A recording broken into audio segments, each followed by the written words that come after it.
Good morning, everybody. Okay, I know not everybody has seated, despite my best efforts, but we are going to make a start because we are behind time, so I don't want to eat into the speakers' times. So good morning, everybody. Welcome and thank you for joining us on our 8th Lincolnshire Farming Conference. Future Farming Opportunities, Biodiversity and Carbon. I'm Kelly Hewson-Fisher, so I'm your chair for today, and I'm Director and Head of Rural Research for Savills UK. So before we begin, just some housekeeping. There is no planned fire alarms, so if the fire alarm does go off, use all the exits down this side of the building, and then we'll collect at the fire muster point at the other side of the car park. Toilets, you may have found them, they're on this side of the building. Any refreshments are at the far, I feel like I'm in a plane directing everybody. Refreshments are at the far end. The conference centre is a no smoking, no vaping site, so please do go outside and use the designated areas. We're going to have a break at 10:45 and then we'll have a couple more speakers and lunch for you. Thank you to everybody who is involved in putting on this Lincolnshire Farming Conference. It's certainly not a one-man band. So thank you to the Lincolnshire Agricultural Society, the Lincolnshire Showground, the steering group of the Lincolnshire Farming Conference. To all of our exhibitors, I hope you get opportunity to network and go and see all of the exhibitors in the hall there. And a special thank you to our sponsors, so to Streets, Omex Agriculture, Shakespeare Martineau, Waldmarsh, Brown & Co, J.H. Walter, Anglian Water, University of Lincoln Class and Dallas Scott Davy. Just a couple of things to mention before we start. LRSN, so the Lincolnshire Rural Support Network, have brought their health hut along today again. And last year we had a number of you having health checks, so I'd really encourage you to go along and get a health check today. And secondly, Reverend Canon Alan Robson, there we are. He'll be known to many of you here today, and this year marks 25 years of his service, so huge round of applause, Alan.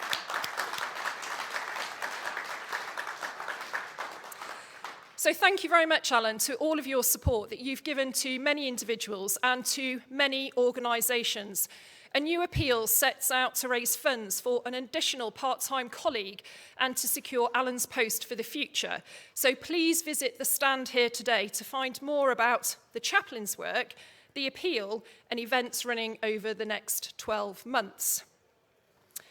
So as I mentioned, during the break and lunchtime, please network and please visit the exhibitors' stands. For those of you who joined the workshops this morning, I hope you found them interesting and inspiring. And thank you very much to all of those who were involved in putting them on this morning for you. So to today, financial support for agriculture in all devolved nations is transitioning from direct payments focused on food production to payments for public goods, for example, environmental protection and recovery. DEFRA state that 42% of farmers won't be profitable without the basic payment scheme. Therefore, how do we unlock the opportunities that this challenge of a transition represents and ensure that we have a profitable and sustainable agriculture sector for the future, which not only provides these public goods, but also the food that we eat? There's a myriad of terminology in the industry at the moment. ELMS, SFI, BNG, nutrient neutrality, water neutrality, to name a few. There are a number of government-set targets, reaching net zero emissions by 2050, 2045 in Scotland, 30% of land and sea to be protected by 2030. And a recent report by the Royal Society stated that we would need an additional 10.8 million acres to meet all of these demands and targets from our land, which is an area equivalent to twice the size of Wales. Land can provide the solution to many of the challenges. Therefore, the importance of being able to stack, to bundle, and to sequence these opportunities will be absolutely key in meeting our targets and our demands. We've got a fantastic lineup of speakers today for you. We're going to have our first two, and then a panel session for Q&A. So to start with, we have Michael Kavanagh. So Michael is from the Green Farm Collective, and he's going to look at adding value to regenerative farms through carbon, biodiversity, and premium produce sales.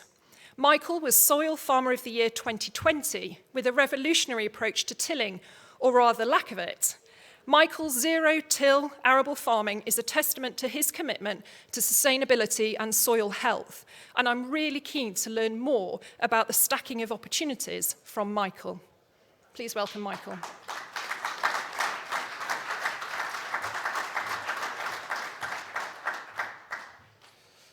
Thank you very much, Kelly.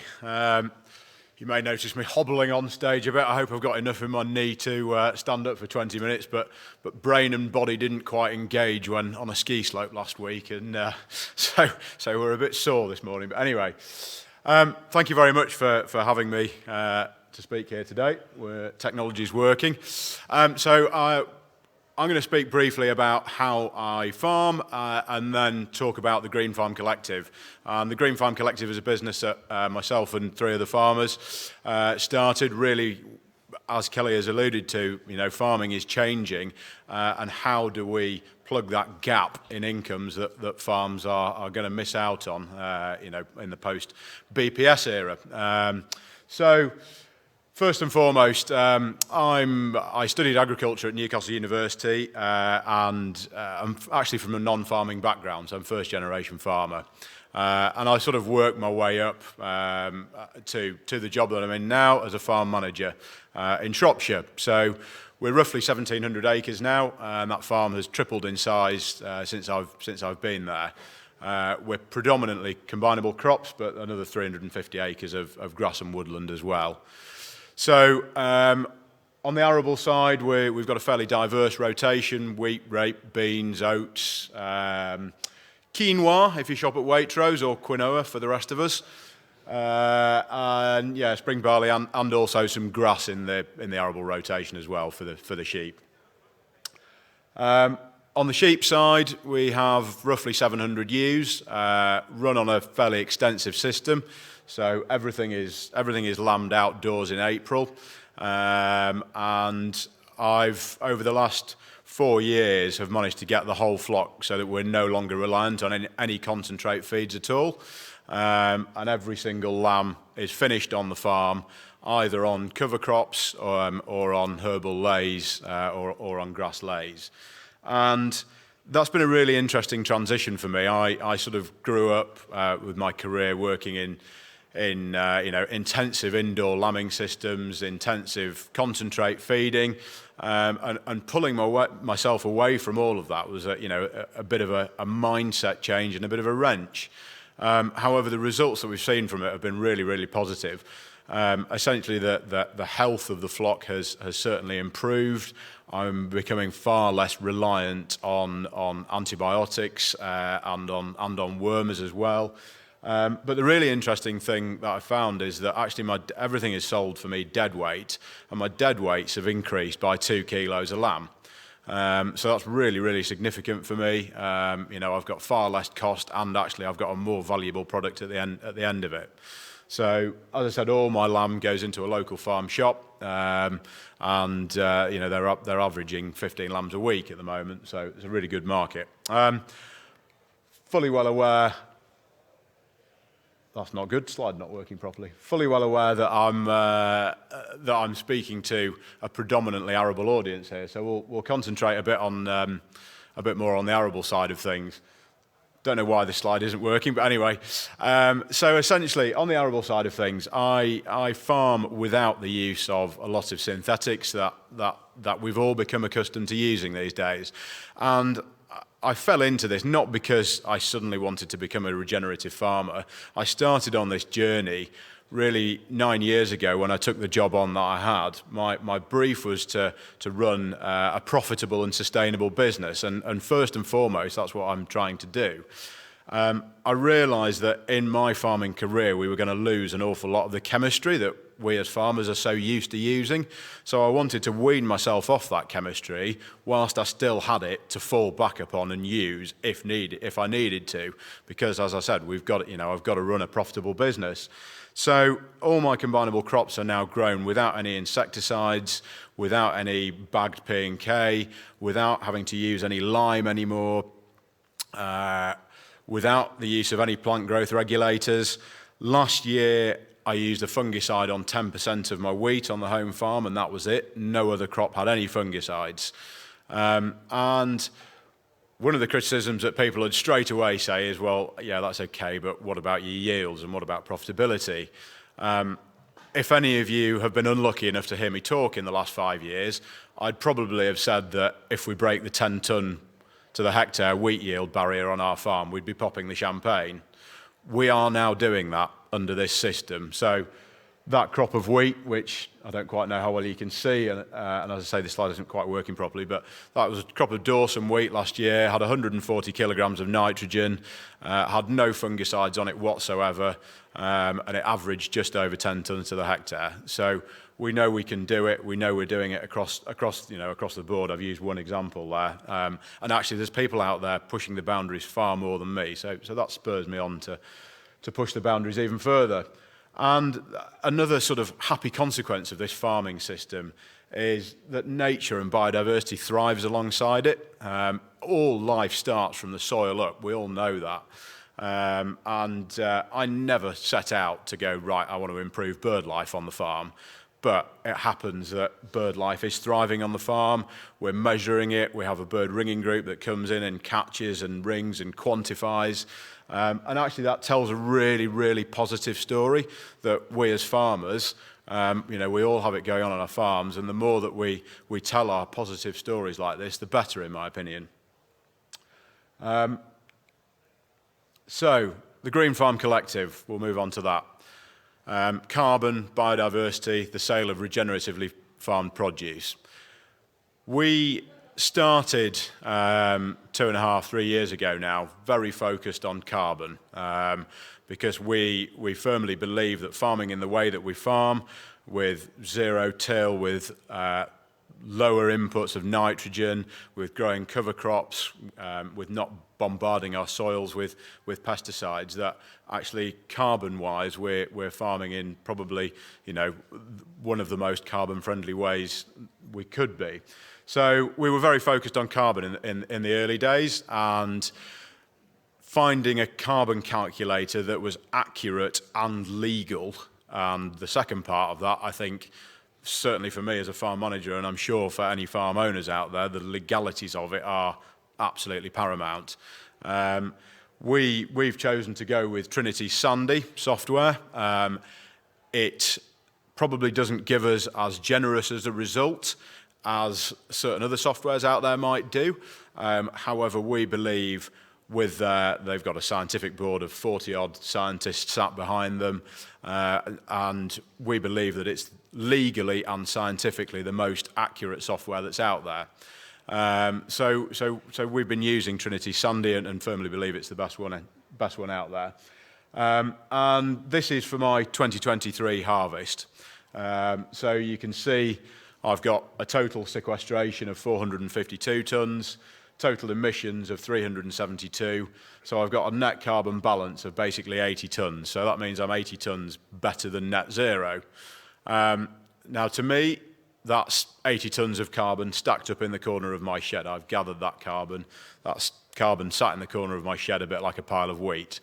And I have sold a little bit of carbon. We've done a little bit over the past couple of years. It's an area that I think we're all probably rightly nervous of, but we've sold carbon at £100 a tonne. So to me, if I've got that 80 tonnes this year, that's £8,000 in very, very basic terms. And so that's a small piece of the jigsaw puzzle in terms of trying to rebuild the lost BPS that we've got. Obviously, your net carbon balance is massively affected by yields. We had We had a reasonable harvest. Harvest 2023 was reasonable as far as winter crops go. So oat, rape, quinoa, even though quinoa was a spring crop, was okay, and wheat was okay, was very good. Our spring crops, spring barley, spring beans were utterly dire, and I think that was probably replicated across the country. So, in a year where everything yields well, that net carbon balance should improve as well. And as I get myself weaned off nitrogen further, that will obviously help that as well. So I'm pretty confident we can be net zero, and we can be better, and we can monetize the carbon. Alongside monetising carbon, we're also monetising biodiversity. So we have done private biodiversity deals. For example, there is a flooring company that has invested in biodiversity on Tim Parton's farm, on one of the other Green Farm Collective farmers' farms. And essentially, that's all about marketing. And so they can put in their glossy flooring catalogues. Aren't we wonderful? We're supporting biodiversity. We've planted some wildflower strips, etc. And that's a really powerful marketing tool. And actually, the private sector is really, really keen to engage with farmers and invest in that way. And actually, the levels of income that we're getting from the biodiversity side of things massively outweighs anything that you would get from SFI, countryside stewardship. So although it's very early days as far as that goes, that to me is going to be probably a more exciting part of the income stream than carbon. The other thing we're working on, as I alluded to at the beginning, is the sale of regeneratively farmed produce.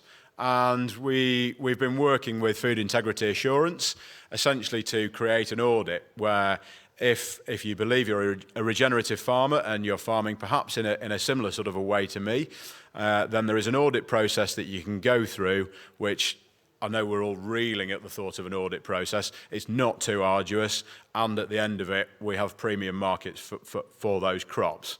So that's you can be certified a regenerative farm as per the Green Farm Collective's Constitution of Regen Ag, so basically what we believe to be regenerative agriculture. And at the moment, we're primarily focusing on combinable crops and first and foremost milling wheat. However, we do have plans to expand into all other combinable crops with that. And really it comes down to the consumer and what the consumer wants to eat. Does the consumer want to eat that loaf of bread that's had 4 fungicides, 3 insecticides, plant growth regulators, pre-harvest glyphosate, levels of nitrogen that are harmful to the planet? Or will the consumer pay a very small premium to eat something that's been grown without all those synthetic inputs? But importantly, the difference between regenerative and organic is that actually regen farms, as we've proved, we're still getting the yields that a conventional system would get. So there can't be any criticism of, well, hang on a minute, you can't feed the planet with a regen system. You absolutely can. And so that's really encouraging. So we've got, as I said, premium markets for currently milling wheat, but hoping to go into all of the other combinable crops at the moment.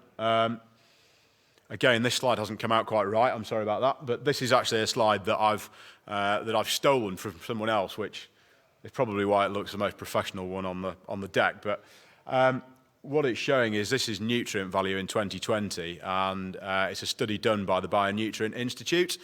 And essentially what it's saying is you can see grape 15 times at the top there. So what that means is that if you eat this one grape, it contains the same nutrition as 15 grapes that have been grown in a poor soil. So we look round there, blueberries are 8 times, potatoes are 6 times, oats are 4 times, and that's a really, really stark slide in my opinion. That actually, as humans, we don't need to be eating this volume of food that we're so accustomed to, and actually, when our soil health improves, so too does the health of the food that we're producing, and therefore so too does the health of humans, of us that's eating that food.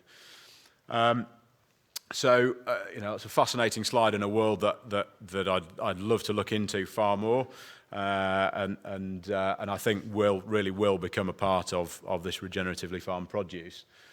So on that note, the guy who's actually developed the bionutrient meter is a guy called Dan Kitteridge.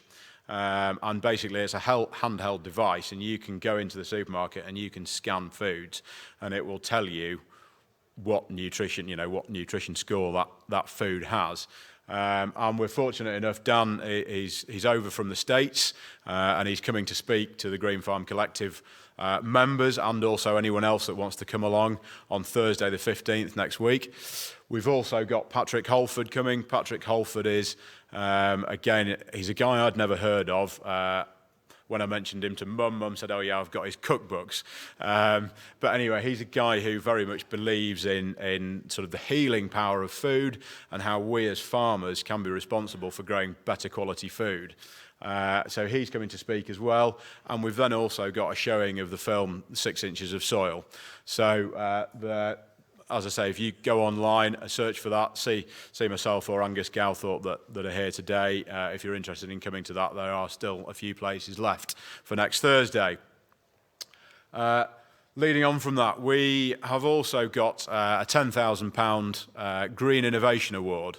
So if you've got an idea of something that you want to do on farm that you maybe don't have the cash to do, or is maybe one of those projects that you've wondered about for years, but have never got around to doing. Basically, we've got a £10,000 prize fund that will be awarded to the person that we think has come out with the most innovative idea that is going to help enhance the environment, enhance sustainability on your farm. So again, there's a QR code up there for it. I don't know if it'll reach from your distance. But again, it's all online, great thing to apply for. We will announce the winner before Easter, and we will ask the winner to present at our conference. Our conference is Wednesday the 22nd of May, and that will be held at my farm in Shropshire. So yeah, the winner of that £10,000 prize fund will be asked to speak and deliver on what they're implementing on farm on that day. So that again should be a superb day. Hopefully by then we will have expanded numbers. We're hopeful. I think we've got about 20 different speakers coming, all on subjects similar to what I've been speaking about today. So it'd be great to see as many of you there as possible. So, as I alluded to earlier, we're currently inquiring for anyone that has got Harvest 2023 Group 1 or Group 2 wheats unsold in their shed. If you think you've got some in your shed and you may have grown it to standards similar to mine, so in a nutshell, those standards include less than 180 kilograms of nitrogen, and really the inputs that I was talking about earlier in terms of the insecticide, the MOP, TSP usage, that sort of thing. If you think you might fit that bracket, please come and see either myself or Angus are here today, or please get in touch on the website. It'd be great to hear from you. And I just had to put that picture up at the end, so you know who the four of us are. We were very fortunate to win a BBC award last year. So we won the BBC Farming for the Future award, which was, we were absolutely thrilled that the BBC judges really believe in what we're doing and wanted to propel our profile to help us make everything happen. So yeah, we're really grateful for that award. And now you know who the four of us are, what we look like. Please come and find us and have a chat. Thank you very much.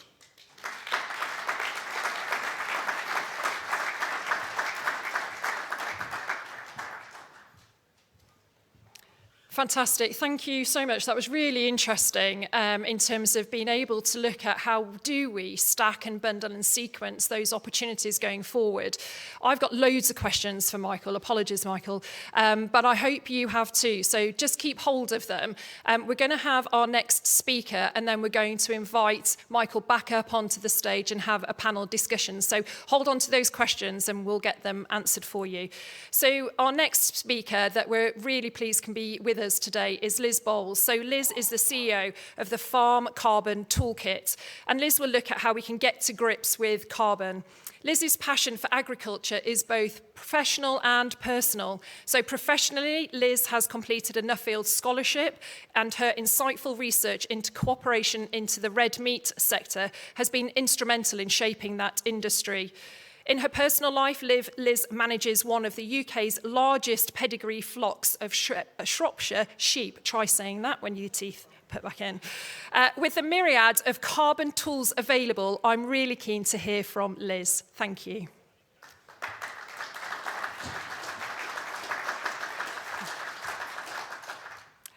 Good morning, everybody, and I'm really delighted to be here today, and thank you for that very kind introduction. And also, it was lovely to follow on after Michael, who's one of our Soil Farmer of the Year finalists at Farm Carbon Toolkit.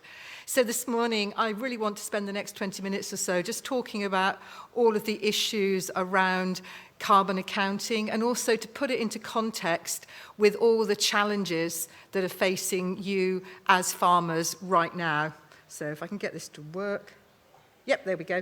So what I'm going to cover in terms of the topics are firstly really a bit of a primer about climate change in agriculture, because certainly within my working life, I'm finding that within the farming sector, there's a huge amount of interest in the market for carbon, but the other side of the coin, which is how do we actually reduce emissions, is possibly not getting as much attention. So I'll focus on that a little bit.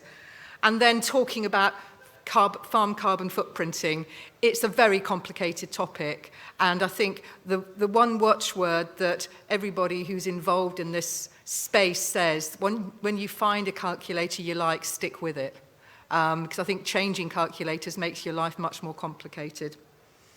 And then I will touch on markets for carbon and carbon footprinting, really just to sort of set some of the things that I've learnt over the last couple of years in this role as Chief Exec of the Farm Carbon Toolkit. And then the final thing I want to talk about is actually what can you do to reduce emissions? Because that's the important thing. First is about reducing emissions, because we do have to stop putting greenhouse gases up into the air as quickly as we can, because that's what's driving our temperature change. So firstly, just to introduce ourselves, this is us. This is actually a photograph taken about 15 months ago. I joined as their chief exec, their first chief exec in June 22, having worked in agriculture really all my life, worked for ADAS and also for English Food and Farming Partnerships, and my last role before Carbon Toolkit was with the Soil Association as their Director for Farming and Land Use. And when I joined, our team was about 10 staff. We're now close to 20. And that growth has all been in response to the demand for the services that we provide. Oopsie. Hopefully I haven't turned it off. Suddenly realising I had to stand up to speak into the microphone. I'm not as tall as you, Mike. And Farm Carbon Toolkit is quite a unique organisation. We were set up by farmers for farmers, and we created one of the first carbon calculators which is freely available to farmers in the marketplace. And today we're one of the most popular carbon calculators used by farmers across the UK and on 4 continents. I'm always surprised when I say that, but that's the reality of it. We have supply chain users who require their farmers across the globe to use our calculator. And I think we're a unique organisation in that we marry up the provision of expert advice on soil and carbon together with ownership of a calculator. So we have a team of advisors who literally go down farm tracks every day, helping farmers to understand their carbon footprint and how to reduce emissions on farm, and also build carbon removals into soil and non-crop biomass. And alongside that, we own, as I say, one of the most popular calculators. So climate change in agriculture. Got a few slides on this, and the first thing really, and I think the reason why you've invited me today, is simply this massive level of interest that everybody across the globe now has in what farmers are doing. You know, what are you doing? How are you playing in this space of reducing emissions, reversing the decline in nature, all of these things. And if I look back, and actually, it's reflected in the use of our calculator. I joined Farm Carbon Toolkit as a non-exec director in 2017, and at that time, nobody much was interested in measuring their carbon footprint. But suddenly we saw in 2018, we were monitoring use of our calculator, and there was a rapid sort of acceleration in the number of farmers that were going on and using our calculator. I put that down to the start of all the sort of farmer bashing, especially ruminant livestock farmers, with people saying it was their fault they had to stop producing cattle. So farmers wanted to know just how bad they were. So they went on and used our calculator. And that now has absolutely skyrocketed. And a lot of that is down to the pressures on the customers that you supply your farm produce to. Many of them will have signed up to the Science Based Targets Initiative, or if they haven't, their customers have. And I don't think when they signed up to those initiatives, they appreciated the level of the emissions within their supply chains at farm level. But in order to get their whole businesses towards net zero by whatever date they've made in their pledge, they have to be able to reduce the emissions at farm level too. And typically for most businesses that are supplying food into retail, that can be upwards of 60 or 70% of total emissions. That's why the people that buy from you are suddenly so interested in what you're doing on farm. And alongside that, there's other initiatives coming at farmers or at the whole supply chain that's making this pressure greater. Okay, just very quickly, and to be honest, I ummed and ahed about putting this slide in because as farmers, you'll know this, but I think it's worth just sort of literally putting it on one slide. Climate change is already biting. I mean, I stayed last night with one of your steering groups, Steve Ward, who took me around his farm this morning and showed me one of the fields which had been affected really by sudden dramatic rainfall event after potato harvest. And all of us as farmers are experiencing these sort of things that are making us stop and think even about our crop selection. What can we reasonably grow which is less risky going forward? And that's something that, is affecting us all the time. I won't dwell on this, but I think it's important just to think about it because in terms of climate mitigation and adaptation, it's something that we're all having to think about. What crops will we be growing in the future and how will they be different from what we're doing now? And will we have to grow them differently? Now, this slide, I think, is fascinating. So it shows the trajectory of emissions in the UK from different parts of, or different sectors. And you can see that within transport, there's been a massive decarbonisation over the last, I think it's since 1990. Yeah, 1990 on the chart. But if you look at other sectors, and note the red line, which is agriculture, we have stayed basically the same since 1990. Emissions from agriculture haven't reduced. And the challenge for agriculture is that as other sectors decarbonise more quickly, the proportion of total emissions represented by agriculture will go up. Now, at this point, I speak to a lot of journalists, and I had a journalist ring me a few months ago. The question was, can a dairy cow be carbon neutral? And of course the answer is, well, that depends. But that as we were talking, I kind of got a sense that he had I wondered what proportion of our total UK emissions he thought emanated from agriculture. So I asked him. Now, I'd like to ask all of you that same question. I don't expect you to put your hands up, but it's something that, I normally, when I ask this question in smaller groups, typically I'll get answers ranging from 5%, this is from agriculture, of total UK emissions. What percentage do you think agriculture represents? So the lowest I've ever heard is 5%. This particular journalist said 30%. Now, I don't know if anybody feels that where they think the number should be, but the actual number is, well, it was 11% as of the DEFRA Climate Report 2021. but that is 1% higher than it was the year before. And that will continue to increase as other sectors decarbonise. And that will increase pressure on agriculture to do something. So what I'm really saying is that this flatlining of agriculture, more pressure will come to bear. And we're already seeing it, and I'll talk about some of that later on in terms of ways that farmers can reduce emissions. But this slide really just shows you the split of emissions typically emanating from agriculture. So agriculture is very different to the sector generally, where the majority of emissions are released as carbon dioxide. In agriculture, a relatively small proportion, 10%, is carbon dioxide, and that's coming from our use of fossil fuels primarily.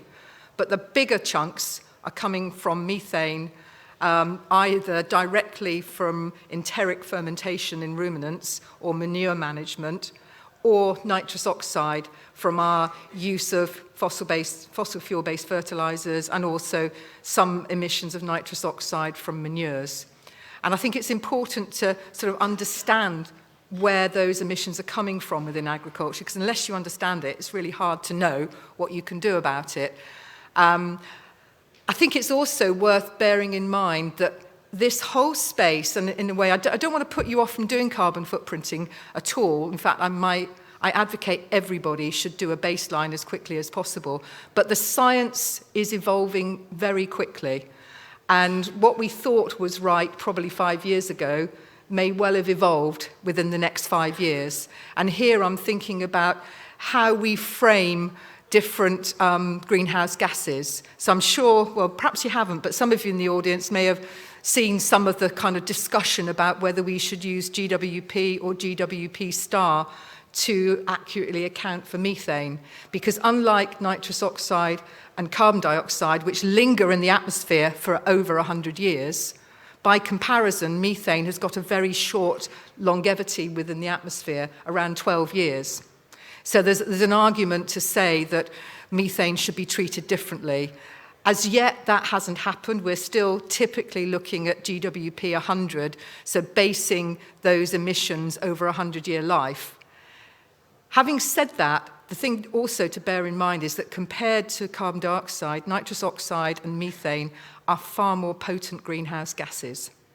But what happens within footprinting calculations, they're all compared on the same basis. So they're translated into carbon dioxide equivalents, or CO2es. And you'll see that when you do your footprint, that the number will be a CO2e, which is an equivalent. So all the nitrous oxide and methane have been translated into CO2es using that methodology of putting it over 100 years.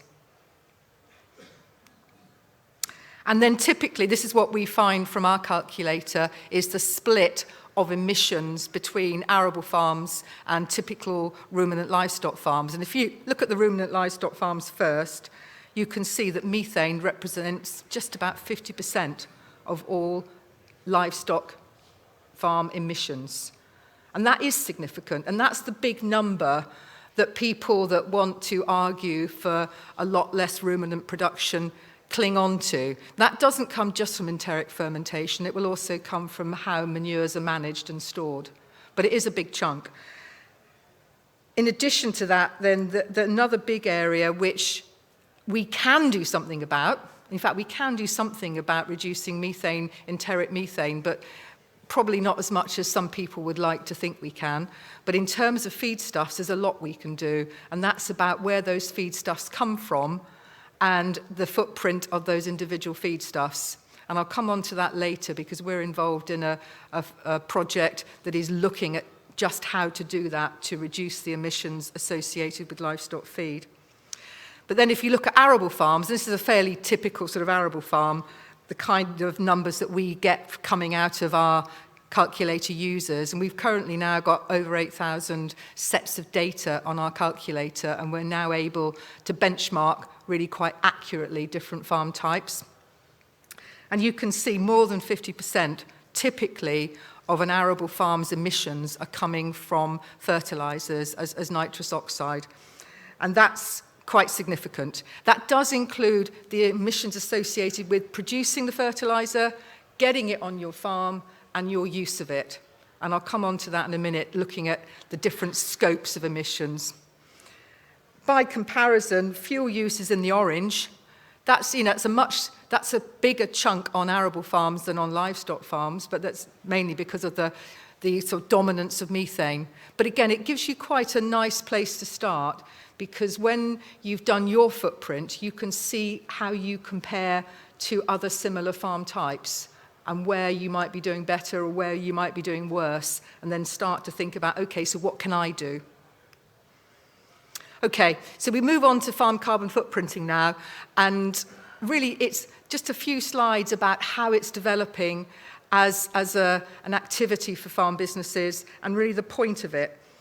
And the thing that I always say when I'm doing this kind of presentation is that generally, if a farm has got a lower level of emissions, it's generally more resilient and it might well be more profitable, because those use of inputs is certainly on arable farms what leads to the level of emissions. And certainly Michael in his presentation was talking about his focus on reducing fertilizer usage, and that will have a significant impact on his footprint because it will take those emissions away from the farm business.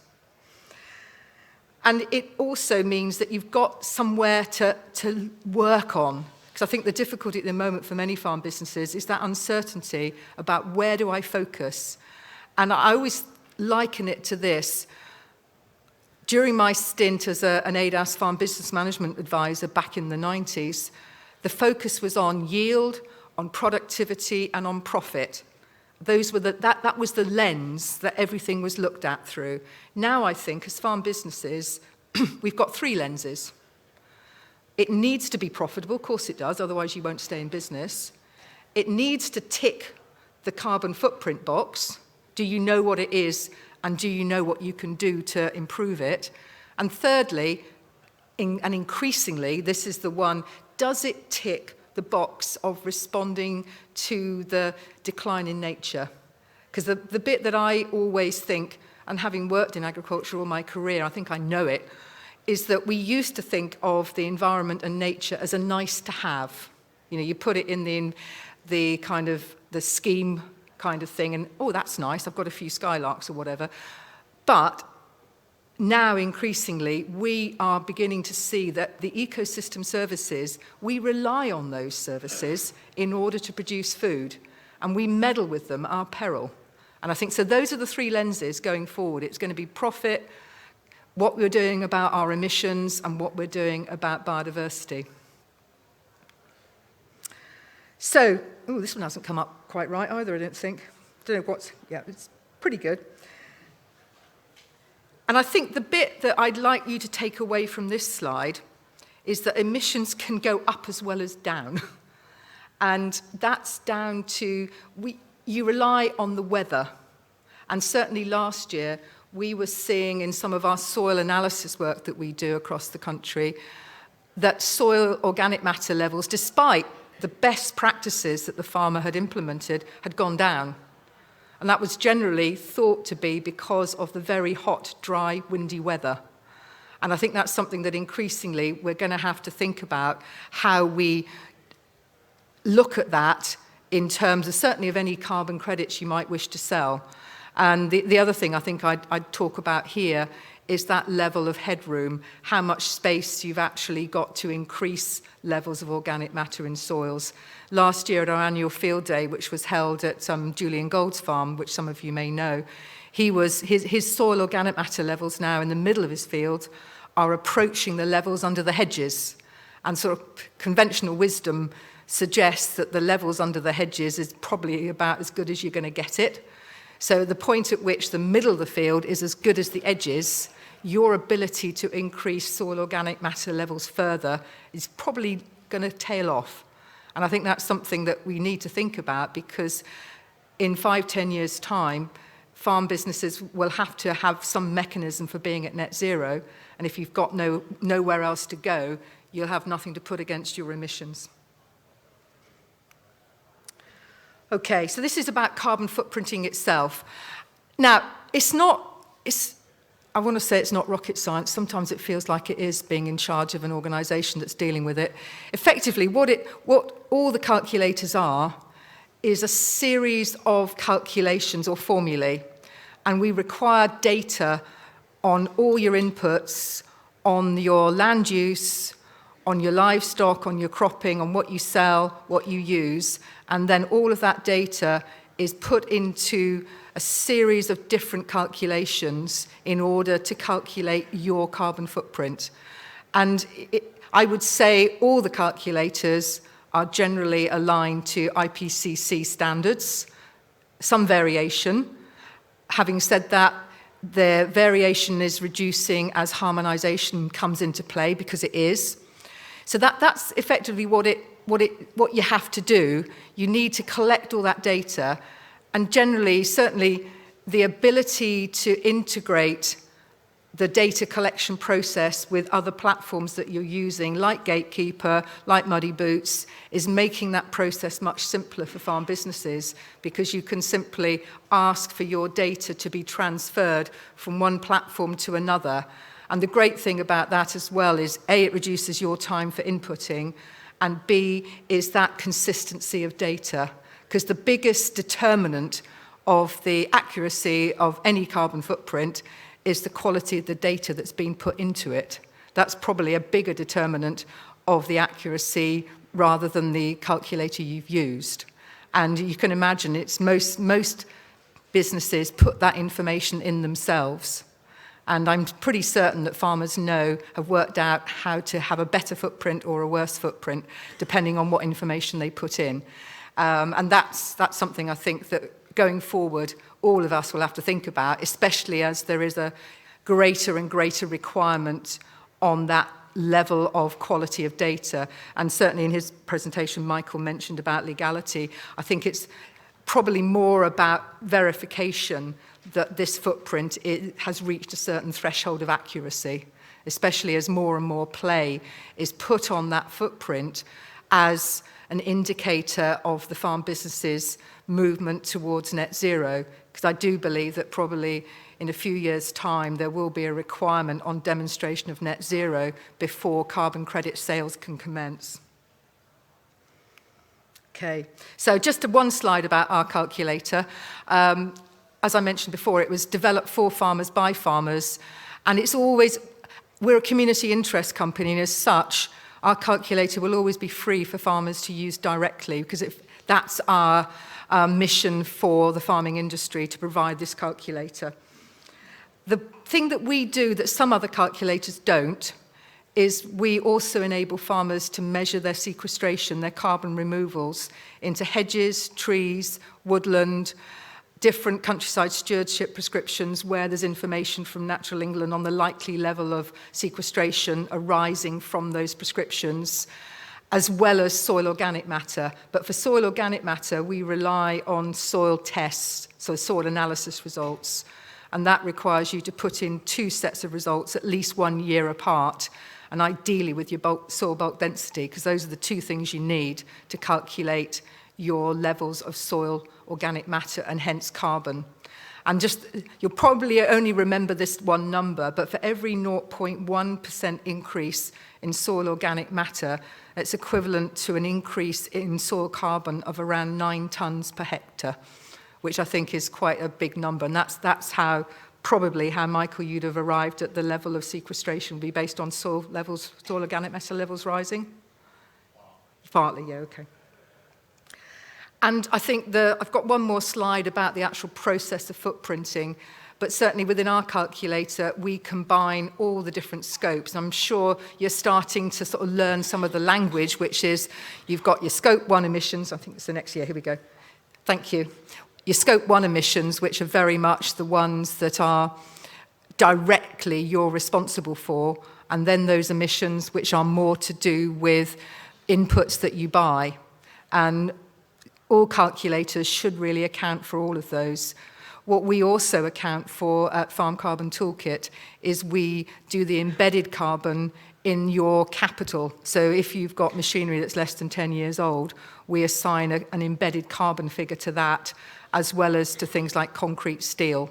Not all calculators currently do that, although there's now a requirement from Greenhouse Gas Protocol that that should be done. Because if you think about it, if you weren't farming, that shed wouldn't be there, that tractor wouldn't have been bought, so you're kind of responsible for that carbon. I won't dwell on this one. It's simply to show you that it's about, don't just go for carbon tunnel vision. It's all part of a continuum. And I mentioned earlier about these three lenses: biodiversity, profit, and carbon. We've got to think about all these things holistically together, and that's the key really to making it work. Now, I'm conscious that Kelly's gone to stand there, which means I've only got 2 minutes left, so I'm going to have to make a call on which slides I share with you. So I'm not going to dwell too long on this, on what's going on in this voluntary carbon market.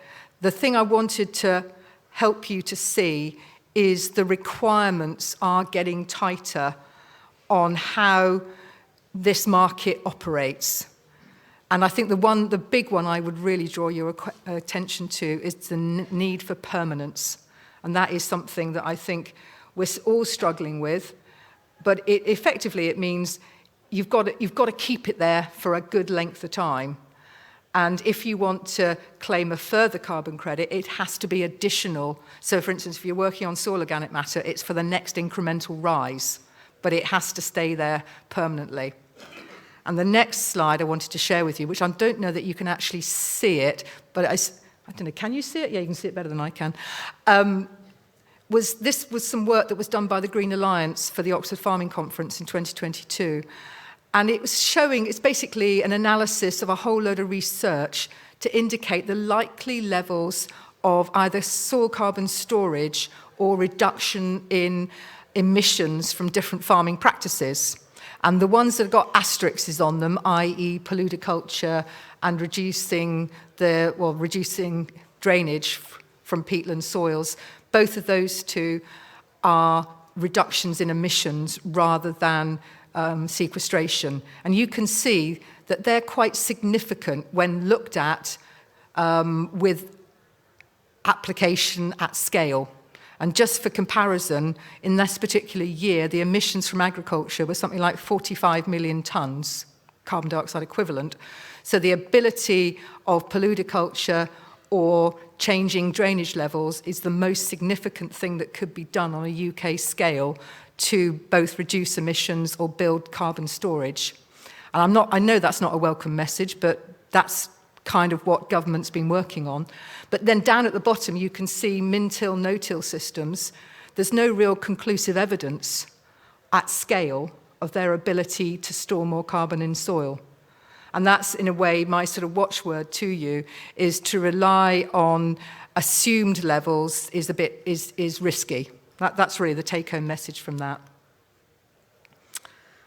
So now my final slide, and you'll be pleased to hear this, is what farmers can do. And these key actions come from IPCC reports, and they're kind of in order of magnitude, which is hence the massive focus on tree planting. Not sure it's really going to happen in time because we're missing all our tree planting targets, but that's the big hope that government has pinned on. But the one that I would say I have most time for is this encouraging of low carbon farming practices, because they do have an ability generally to reduce emissions and store more carbon in soils. And that's the direction of travel that I think all farm businesses need to be focusing on. And that's the application of more regenerative farming practices. And this next slide, I'm going to go through that. Yeah, these are the kind of practices that we're talking about. And we do know that they will help keep carbon in soils. And those are the kind of practices that increasingly we're starting to see as the totality of the suite of regenerative farming practices. And it probably needs to be done to be truly helpful, bundling them together rather than just choosing one. Very briefly to mention this project, Farm Carbon Toolkit, along with many other partners, is involved in this project, which is looking at how to grow peas and beans within arable rotations more in the UK to reduce our reliance on soya for livestock feed. And it's got huge potential. And I don't know if any of you are involved in the Pulse Pet Pioneers, but I would promote it to you if you're not, because if you're interested in growing peas and beans, join the group, because they're researching how to do it better to make it more economically viable. And on the livestock feed side, the project is pioneering how to process peas and beans on farm rather than them having to go through the feed manufacturer route. And I think there's a huge applicability for the kind of businesses in Lincolnshire where you've also got livestock enterprises to grow the peas and beans locally, process them locally and feed them locally. And by doing, you'll reduce your footprint of livestock feed by something like 20%. And I'll leave you with this slide, which is literally, as I said right at the start, we can't just focus on storing more carbon without first focusing on how do farm businesses reduce their emissions. And these are the ways that you can do it. So the right left-hand column has got all the sources of emissions. This basically will be what makes up your footprint of your farm. Then obviously you've got to look for your hotspots and to think about what can I do to reduce those emissions, what makes financial sense. And then the other side of the coin is, in order to increase sequestration, what can I do to increase soil organic matter? Can I let my hedges grow bigger? And I have to say, I come from Devon, and in the hedges stakes, the hedges I've seen, not that big. You've got quite a lot of potential, I would say. I know it sounds... but you do. And just to say that a kilometre of hedges, if you flail it every year, you make it as small as you can, you've probably got a third of the amount of carbon stored than if you let it grow, which I think is quite something. And actually, if you've got a fair number of kilometres of hedges, that can mitigate your emissions quite nicely, but only if you let them grow. So I hope that's been a helpful sort of real canter through of some of the issues, and I look forward to answering some questions in the next session. Thank you.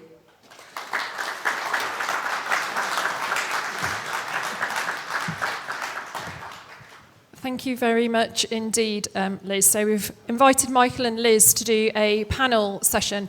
Charles has got a roving mic, so if you have any questions, could you please raise your hands and Charles will find, and then we've got Rob Burrell as well is going to come and do one side. So plenty of questions to be fired at our speakers, please. Have we got any to start, or shall I take chair's prerogative? We've got one down here, Rob. Oh, Charles. Thank you.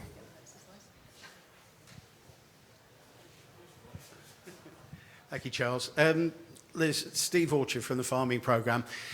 In a world where farmers are spending more and more of their time filling in forms, applying for various different things, you mentioned a carbon audit, a baseline, as an important place to start. For those who haven't done it, just how easy is it to do? What's actually involved in doing that? Thank you. Thank you. It's not as frightening as you might think. So for our calculator, there's a whole set of resources online, so you can literally go onto our website, register yourself, get a login, and you can then immediately start doing it. But there's a whole load of resources to help you. Key amongst those is a how-to guide, but also an Excel spreadsheet where you can pre-populate your data. And most important thing, I think, is to decide the period of time you want to carry out your footprint over. Normally, it's your financial year. And actually, increasingly, we're starting to see accountants wanting to get into this space to do this as an additional service for their clients. They can get probably 80% of the way there for a footprint, but they won't necessarily have all the information that's needed. So my advice would be look at the spreadsheet, first of all, to see the types of data that are required. Set your the time scale you want to do it over, but also, really importantly, set your boundaries.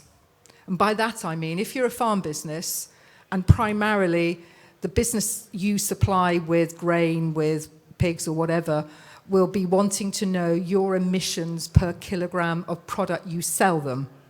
They won't be that interested if you've added in the emissions from your holiday lets or your farm shop. So my advice is that you focus your farm carbon footprint on your farm. By all means, footprint your other enterprises, but don't put them on the... You can have an overall business footprint, but separate them, because the people that you sell to will want to know your emissions per kilogram. Does that help? Yeah. Yeah, I will just add to that. I use Muddy Boots. Many of you will use Muddy Boots or Gatekeeper. Actually, if all your data is on there already, it makes it a far less arduous process. And certainly Trinity Sandy, it didn't do that in the early days. I've got 5 years worth of data in Sandy. Believe you me, that was pretty arduous putting that all in. Whereas now, everything just flows seamlessly from Muddy Boots into it. So it's really not that arduous if you're already using farm software. You don't have to duplicate data.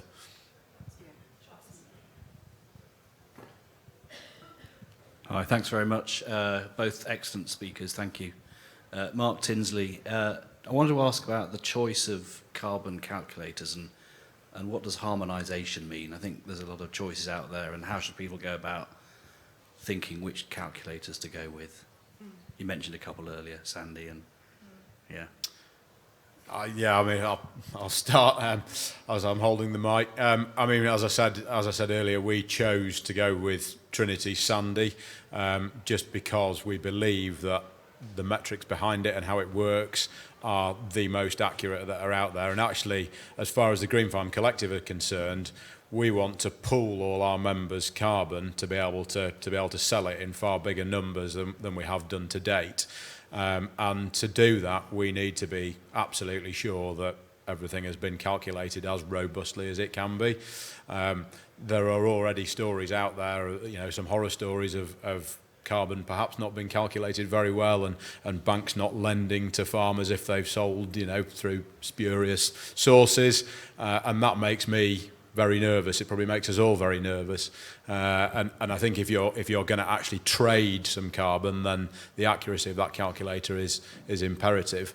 You know, if you just want to do it as a baseline to see where you are, then, you know, and you're not actually going to trade, then you know, that probably makes things a bit easier. But our focus is very much on trading it, and that's why we chose Sandy. Yeah. Thanks, Mike. I think choosing your calculator, I mentioned it early on in my presentation, the general advice from all the mainstream calculators is choose one and stick to it, because at the moment, because they all are slightly different questions, you will get slightly different numbers coming out at the end. It doesn't mean they're wrong.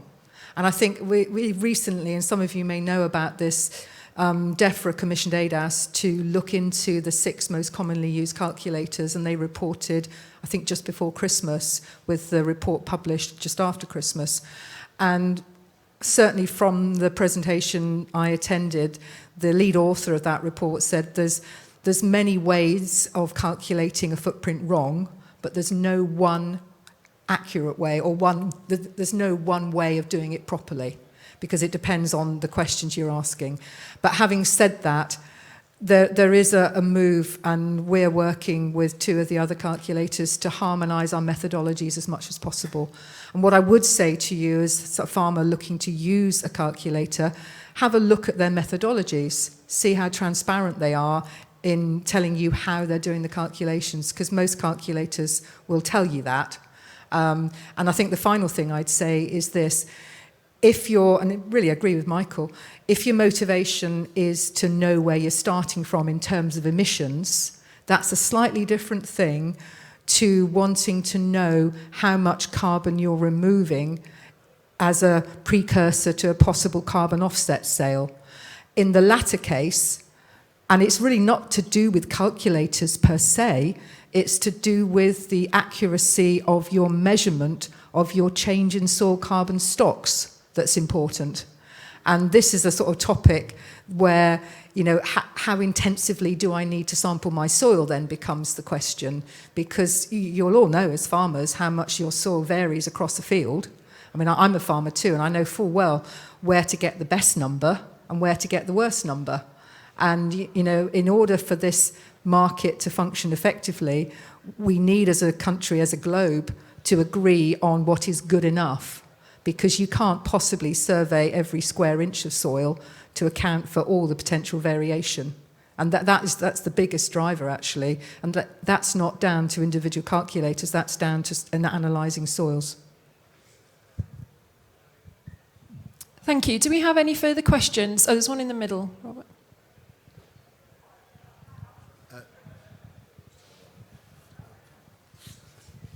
Is this one on? Thank you, Robert Nelstrup. As someone that has potatoes and sugar beet on the farm, I would like to know what dialogue there is between yourselves and the likes of British Sugar and the supermarkets, because they have a tendency to come up with their own set of rules and protocols, and the worry is, as my neighbour here says, to have that uniformity. You know, it's Red Tractor and Assured Produce all over again, and we worry that we're going to be duplicating all of our work. Good question. We are in dialogue with British Sugar and NFU around carbon footprinting. I think at the moment they're looking at it on a field basis rather than on a more global basis. But you're right. I mean, I think certainly for sugar beet and for potatoes, they're probably, especially in poor weather conditions for harvesting, they've got huge potential for soil damage. At the moment, no calculator has got any inbuilt factor for that soil damage. So the only way of measuring it would be in terms of loss of soil organic matter from soil testing over a number of years. And that's partly what I was saying about this research is sort of ongoing. We've got a lot of gaps to fill. So for instance, where there's not good enough evidence, no calculator can and should assume a factor for any level of emission without good information. And certainly late harvested root crops is one of those areas at the moment. But I don't think you could ever put in a factor that was generic, because the range in soil conditions at harvest would be so massive, and the impact on different soil types as well would be massive. So I don't know if that answers your question, but I think there is that need for, what I really think is there's a need for supply chain businesses to have a proper dialogue with farmers about what they require. Because certainly I see a lot of evidence of many supply chains wanting to think about how they can potentially, I say potentially, use the carbon that you're removing as an inset within their supply chain. And that's the sort of direction of travel of Science-Based Targets Initiative, which is kind of fine, but to expect you as a farmer to supply that carbon as part of the deal is another matter. And I think that that's where the dialogue needs to sit. And I think it's starting, but it needs to move on at pace, I would say. I've not got much to add to that at all, because that's not my area of expertise, but I will just pick up on one thing that you said that has really been part of the core Green Farm Collective belief from day one, is that all this additional value that we're going to see from natural capital, whatever you want to call it, our mission is to keep that in the farmer's pocket and not let it be leached out further down the supply chain. Thank you very much. Any more questions from the floor? One in the middle again, Robert. You're instigating all this in UK. How many other countries are doing it? Are they doing it in Australia, Brazil? Because we're only a small country. Is it worldwide? I would say yes, but in differing levels of detail.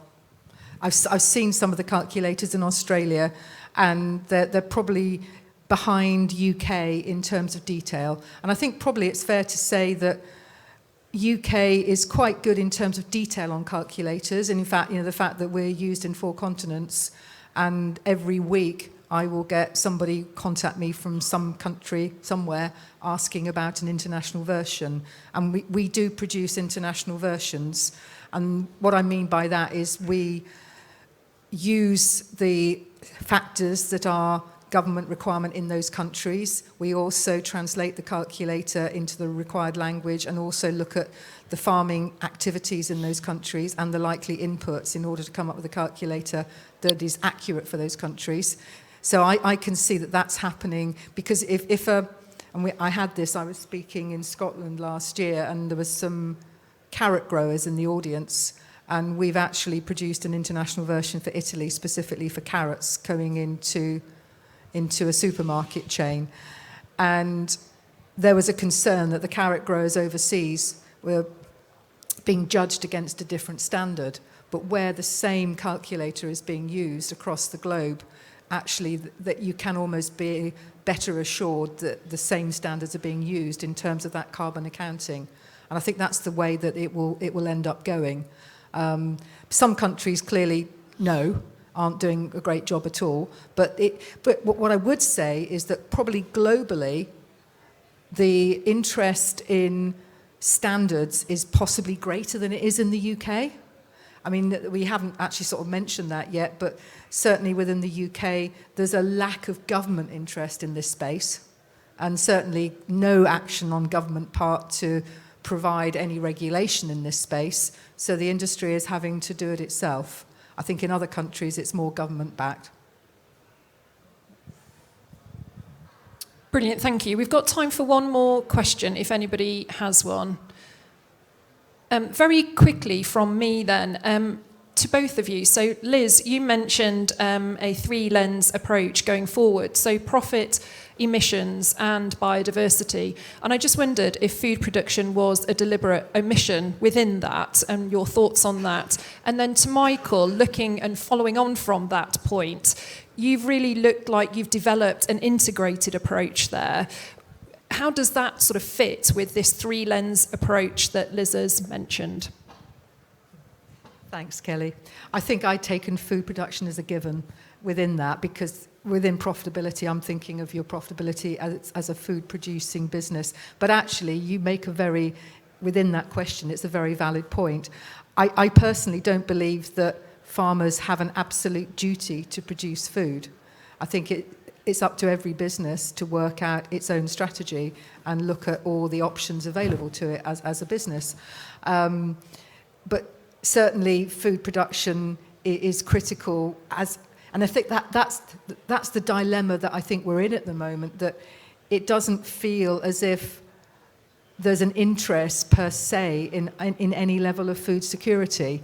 And it does concern me, because as climate change becomes more serious, many of the countries that we currently rely on to import food from simply won't be able to produce it and sell it to us. I'm thinking typically Spain, that they will run out of water, and I don't think they've got plans to desalinate, but that would make their production much more expensive. So there's a real need, and probably it should have been in there as a fourth one, but I kind of had it linked with profitability in my mind, because a farmer, basically we're food producers, and I suppose that's the assumption I make as a farmer.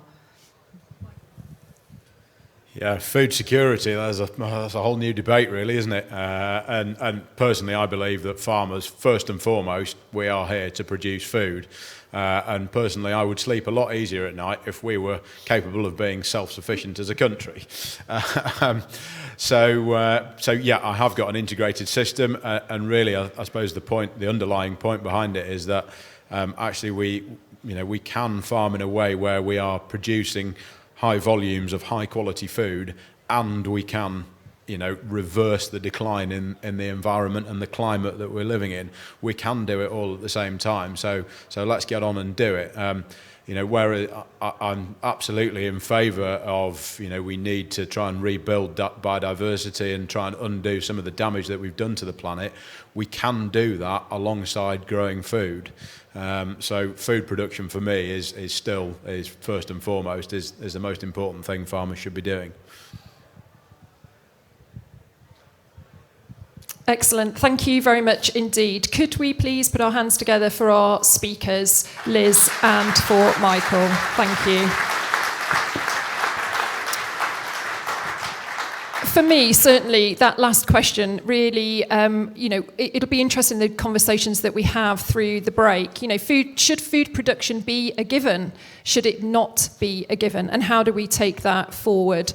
Certainly what I think Michael has demonstrated is that we can look at an integrated approach where we can stack, bundle and sequence opportunities going forward to meet our targets and our demands for food production and also for biodiversity, environmental protection and recovery. So thank you very much indeed, both of you, for your time and for your questions. We're going to have a break now, so if you can make your way through to the exhibitors, the refreshments are at the back. If I can ask you all to be back here seated for an 11:15 restart, please. Thank you.